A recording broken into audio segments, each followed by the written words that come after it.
Hi, I'm Tim from Hedge. In this video, we're going to do a deep dive into cloud collaboration with PostLab Pro.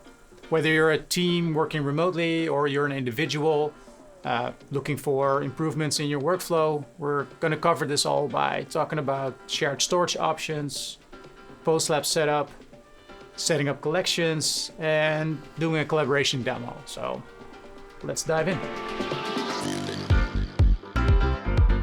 Let's say you're used to working with a NAS as your primary storage, but now you want to collaborate with a remote editor, or you want to be able to continue your work from home without going through some complex setup. PostLab now allows you to use your existing cloud storage to collaborate remotely. To understand how this works, let's have a look at some of the key considerations when setting up. Cloud workflow heavily relies on your internet connection.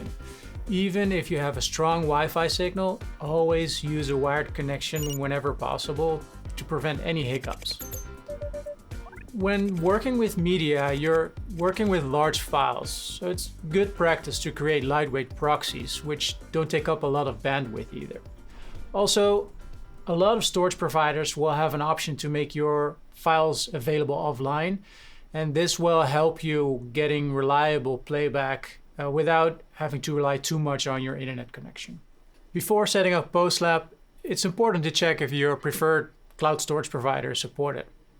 PostLab currently supports Box, LucidLink, and Dropbox, with more to be added in the near future. And if you're using a provider that's not on our list, feel free to let us know. So let's have a look at my current setup. I have PostLab Pro installed, and I have Dropbox installed, and I created a folder which I shared with my colleague Patrick.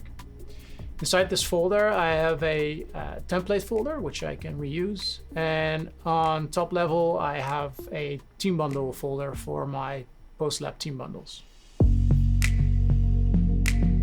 All right, so as you can see, I duplicated the folder template and created a new project called the Rock Climber.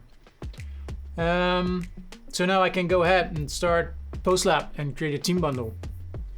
I'll open up PostLab and create a new team. I'm creating a new team so I can collaborate with Patrick, my co-editor. And Patrick is on the Hatch team. And we're in our 2025 team bundle.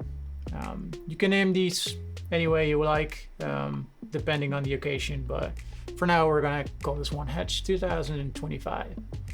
I'm gonna pick a location, and I'm gonna choose the location that I created earlier in the Dropbox shared folder, in the folder called Team Bundles. So Patrick will be able to pick it up and we can start collaborating. As you can see in the top right corner, it says Hatch 2025 to give me the indication that I'm in the correct team bundle. And I can go ahead and start a new collection. I'm going to create a collection called the Rock Climber because that's the way I named the project.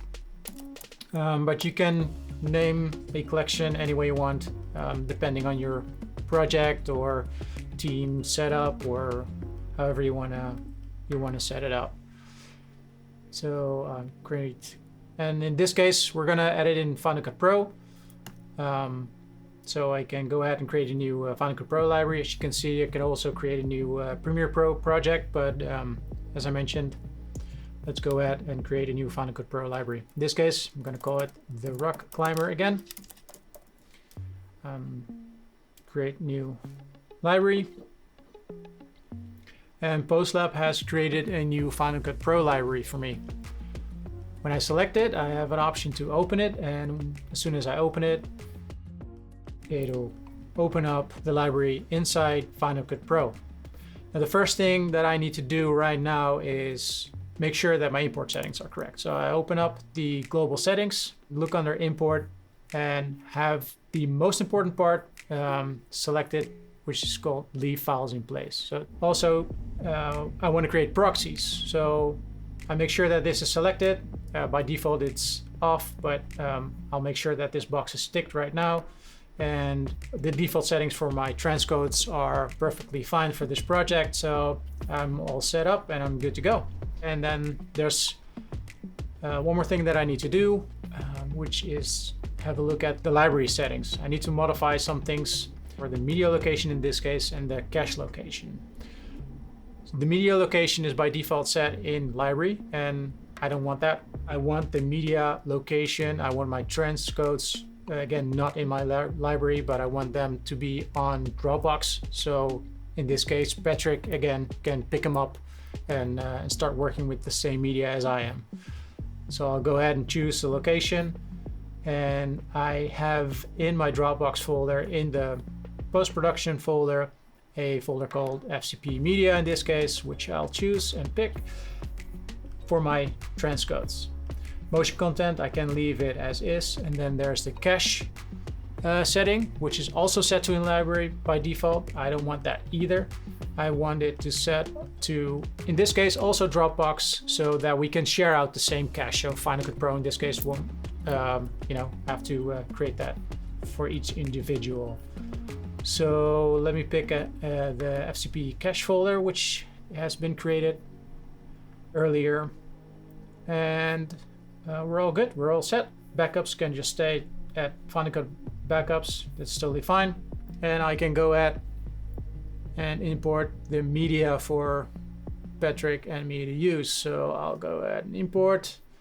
I'll choose the folder, the Rock Climber, for all the offloaded media that I have here, and go ahead and create a new event for all the media to be in. So I have an event name called media. All the settings are correct, and I'll go ahead and import all. And now Final Cut Pro will start processing the files, import the media, create transcodes, and uploads them to Dropbox. So take it away, Patrick. Thanks, Tim. Now let's take a look at my setup here. I've got PostLab Pro installed, I've got Dropbox installed, so I should be good to go. And I also accepted the invite by Tim, so I can see his folders. And as you can see, I can see the team bundle here, and I can see the Rock Climber project, which contains the proxy files that he generated. Now, before we dive into using Final Cut Pro, I just want to emphasize one thing that Tim already told you, which is making your files available offline. And it just makes sure that you don't end up in any hiccups during your edit when your internet connection becomes slow or interrupted. So I'm going to right click here and click on Make Available Offline. And as I do that, I can see the status icon here changing to a sync icon. And I'm just going to wait for it to finish downloading first, just to make sure that everything is fine.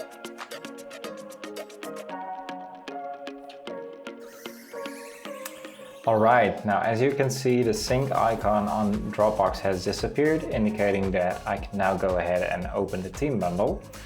So let's do that. All right, and there it is. You can see that Tim added the proxy media and I'm ready to go. Now there's one thing I wanted to mention here.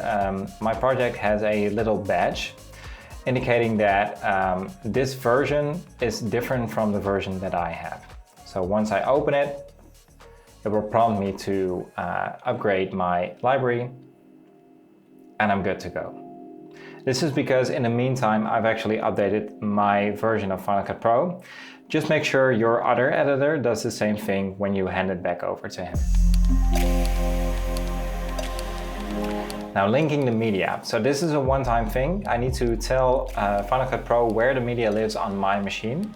After that, PostLab will make sure it remembers all these settings for each individual editor. So when I hand it back over to Tim, he doesn't have to relink it again.